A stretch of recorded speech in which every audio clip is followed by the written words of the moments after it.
જય શ્રી કૃષ્ણ બાળ મિત્રો, કેમ છો બધા? મજામાં ને? હું પણ મજામાં છું. તો ચાલો આજની વાર્તા સાંભળીએ. વાર્તાનું નામ છે ખિસકોલીની હોડી. એક હતું વન અને વનમાં એક લીમડાનું ઝાડ હતું. આ લીમડાના ઝાડ પર એક ખિસકોલી બેન રહે અને એ જ ઝાડ પર એક બુલબુલ બેન પણ રહેતા. બંને વચ્ચે સારી એવી દોસ્તી. બંને ઘણી વાતો કરતા, એકબીજા સાથે રમતા, હરતા ફરતા અને મજા કરતા. એક દિવસ આ બુલબુલ ઉડતું ઉડતું ફર ફર કરતું તળાવને પેલે કાંઠે પહોંચી ગયું અને ત્યાં તેણે એક મોટું જમરૂખનું ઝાડ જોયું. એણે તો જમરૂખ ખાવાનું મન થઈ ગયું એટલે એ તો ઝાડ ઉપર જઈ ચાંચ ભરાવી અને જમરૂખ ખાવા લાગ્યું. જમરૂખ તો બહુ જ મીઠું હતું.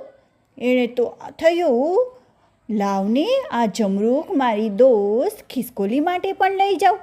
એટલે એ તો પોતાની ચાંચમાં પકડી ફર ફર કરતી ઉડતી ફરી લીમડાના ઝાડ ઉપર આવી અને ખિસકોલીને બોલાવી અને કહેવા લાગી, ઓય જો તો હું તારા માટે શું લાવી છું.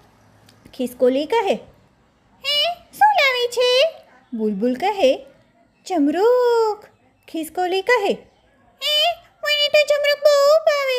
પછી તો ખિસકોલી ટક ટક ટક કરતા જમરૂખ ખાવા લાગી અને વચ્ચે વચ્ચે બોલતી જાય, બુલબુલ જમરૂખ બહુ મીઠું છે. હા બહુ મજા પડી ગઈ. હા બહુ મીઠું છે, મને તો બહુ જ ભાવે જમરૂખ. બહુ મીઠું મીઠું છે. એમ કરતા ખિસકોલી તો આખું જમરૂખ ખાઈ ગઈ. એણે તો જમરૂખ એવું ભાવ્યું કે બુલબુલને કીધું કે મને આવું જમરૂખ રોજે લાવી આપજે. પછી તો બુલબુલ કહે, હા સારું.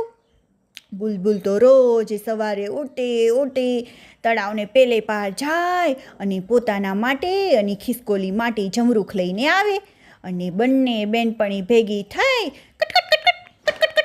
કટી જમરૂખ ખાય અને મજા કરે.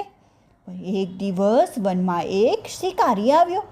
તે શિકાર કરવા જતો હતો ત્યાં સન કરતું તેનું તીર છૂટ્યું અને બુલબુલની પાંખ પર વાગ્યું. વાગવાના કારણે હવે બુલબુલ ઉડી શકતી ન હતી. ખિસકોલી તો તેને માંડ ખેંચી અને લીમડાના ઝાડ પાસે લઈ આવી. હવે તો બુલબુલથી ઉડાતું પણ ન હતું, કશે જઈ શકાતું પણ ન હતું.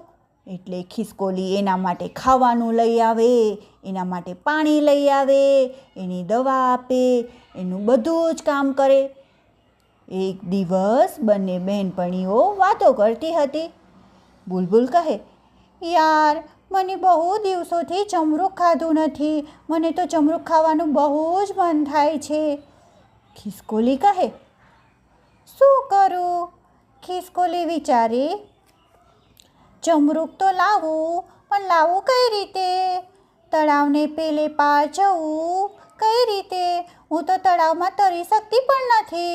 શું કરું? ખિસકોલીને તો કંઈ ઉપાય ના સૂઝ્યો. એ તો વિચારતા સૂઈ ગઈ. બીજે દિવસે સવારે વહેલી ઉઠી પોતાના માટે અને બુલબુલ માટે તળાવમાંથી પાણી ભરવા ગઈ. ત્યાં તળાવના કાંઠે એની નજર એક નાળિયેરની કાચલી પર પડી. એ જોઈ અને ખિસકોલી બેન તો હરખાઈ ગયા.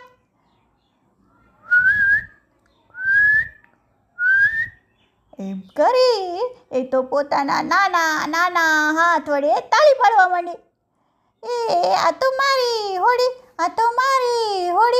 મારી નાળિયેરની હોડી.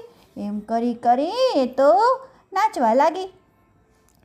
તે તો ઝાડની એક ડાળી તોડી લાવી અને તળાવમાં કૂદી પડી. નાળિયેરની કાચલી ઉપર બેસી ડાળીને હલેસું બનાવી એ તો હોડી ચલાવવા માંડી.